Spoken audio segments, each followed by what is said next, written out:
गंडामेर ग्राम में द्रौपद नायकों मृत्यु घटना पंडारमाली जीववाहिनी मानविक साहाय्य कलाहांडी जिलार गोलामुंडा ब्लॉक अंतर्गत गंडामेर ग्राम पालसा पढ़ारे दुखद घटना युवक द्रौपद नायक पिता तुलाराम नायकों मृत्यु होती गोवा में अघटना घटी जमापड़ी।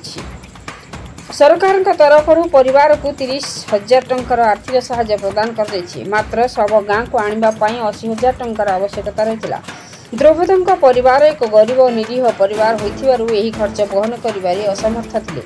एही संकटपूर्ण समय पंडारमाली युववाहिनी आगे आसी मानविकतार एक उज्जवल उदाहरण स्थापन करिछि।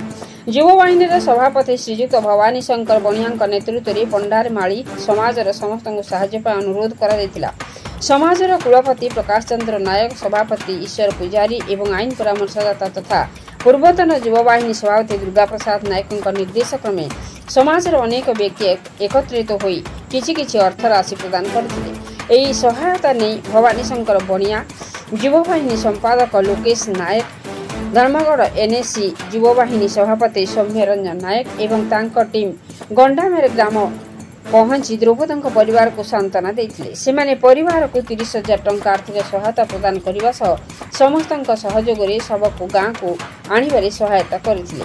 पंडारमाली युववाहिनी और समाज यह महत उद्यम प्रशंसनीय। जो मैंने यह दुखद मुहूर्त साहाय्यर हाथ बढ़ाई से पंडारमाली समाज और युववाहिनी हृदय धन्यवाद जनाई। यह सहयोग और ऐक्य समाज रे मानविकतार एक उज्जवल चित्र उपस्थापन करिछि।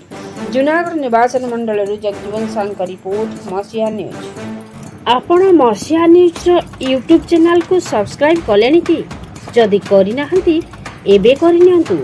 एहा सह मसीहा न्यूज रो फेसबुक पेज को और ट्विटर को फॉलो करंतु। ता सह मसीहा न्यूज रो ऐप आसी गलानी। निज मोबाइल रो प्ले स्टोर रो डाउनलोड करनियंतु। जय जगन्नाथ।